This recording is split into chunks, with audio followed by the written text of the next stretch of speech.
Hi, folks. This is Mr. MegaManFan. Like, share, comment, and subscribe. You know all the things to do. So it was Vita Day at Ben's Game Zone, and I have never owned a complete in-box Vita. And not only that, this is the Japanese boxed edition, which I wouldn't have ever seen at retail here. And not only that, it's a Model 1000 OLED Vita. And I have a particular reason for wanting this besides it being in the box and Japanese.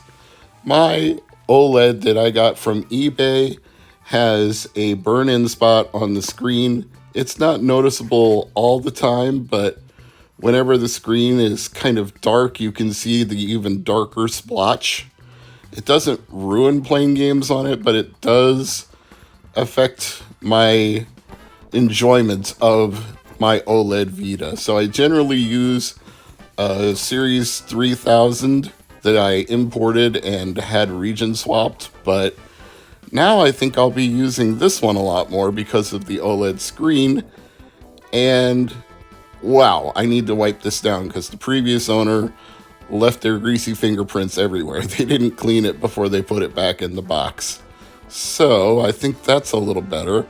Obviously, it will get streaked up again when I'm playing it, but for now at least, it's acceptable. And we will, of course, test it in this video, make sure it's working. And then I will very quickly go through the jailbreaks because I want to install custom software on it, as I usually do with a Vita. And it is so much easier to do these days than ever. I remember when you had to have a Windows PC and you had to download some special file transfer software, and then you had to do a whole bunch of extra things like install a package and have the package transferred to a certain folder, then open that folder. It's just, no, you don't even have to do any of that anymore. It's literally just go to a web browser and type in a URL and you're good to go. But it is so nice that this is completely complete with all the different manuals, the manuals with the specs, the start manual, the warranty cards, the information cards about Vita accessories, all the different things that are in here. Even though they're all in Japanese, it's still nice to see all of them. And at some point, maybe I'll get a North American complete in-box version, but for now, I'm happy with this. I also picked up some games today, and we're going to get to that when I'm done with testing and jailbreaking this. But before I even start that jailbreak, I want to tell you all to Google search Vita Hacks Guide, those 3 words, because the procedures, as I've already alluded to, have changed from time to time, and now they're even easier than they've ever been, and they may even get easier than that, or there may be a firmware update that gets pushed out that is beyond 3.74, and the current exploit works with anything up to 3.74, so you always want to check the guide and not just rely on a YouTube tutorial. They're useful, they're informative, and they're fun to watch, but don't necessarily assume that it's the latest and greatest way to jailbreak a handheld like the 3DS or the Vita. Just check the guides and see what the current way to do it is. Obviously, they factory reset this Vita when they put it in the box, even though they didn't wipe it down, so why go to that much effort and then not go the rest of the way? But I could say the same thing about people who trade in games and the cartridge is dirty, and then you get it and the store didn't clean it and it's still dirty. I'll never understand that. And I know people have made videos about that recently, and I'm firmly on the side of if a store takes it in trade, they should clean it. But I also understand that's a very time-consuming thing to do. So, for better or worse, it gets left to the end consumer in most cases. That's the URL for the current version of the unlock, jailbreak, whatever you want to call it. But as I said, don't just assume that's the URL for all time. Who knows, that website could get taken down and it has to be hosted on a new website. But what you do is you install Henkaku and Vita Deploy. Then you run Vita Deploy to downgrade your operating system to 3.65. because that's the one that allows custom firmware to be run. So it's a multi-step process, but it's still a really easy thing for you to do. It takes no time or effort at all. After you're done downgrading or upgrading to 3.65, as the case may be, probably downgrading. If anybody has a Vita they've used recently that they traded in, they would be on a higher version than 3.65. But once you've done that, then you've got a few more steps you want to do to make sure that your exploit remains in effect and doesn't get overwritten by an update. You want to go into the system settings and turn off automatic updates, because it will attempt to connect to the internet and see if there's new firmware available, and you don't want that. So where it says update file, just click that off. And then the instructions on the guide say you should close the settings and reopen the settings. I don't know if that's strictly necessary or not, but maybe it's doing that to make sure you lock in the changes. Then you want to go to the Henkaku settings, make sure PSN spoofing is turned on, and then make sure that your spoofed version is 3.74.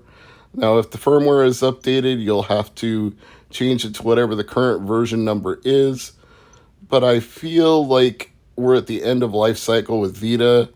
Even though there are still sporadically new homebrew games coming out, I don't think Sony is really focusing on that. In fact, you're pretty much going to be buying games like this if you want games at all, and those are all going to be lower than 3.74. So I wouldn't be too worried about new firmware coming out anytime soon.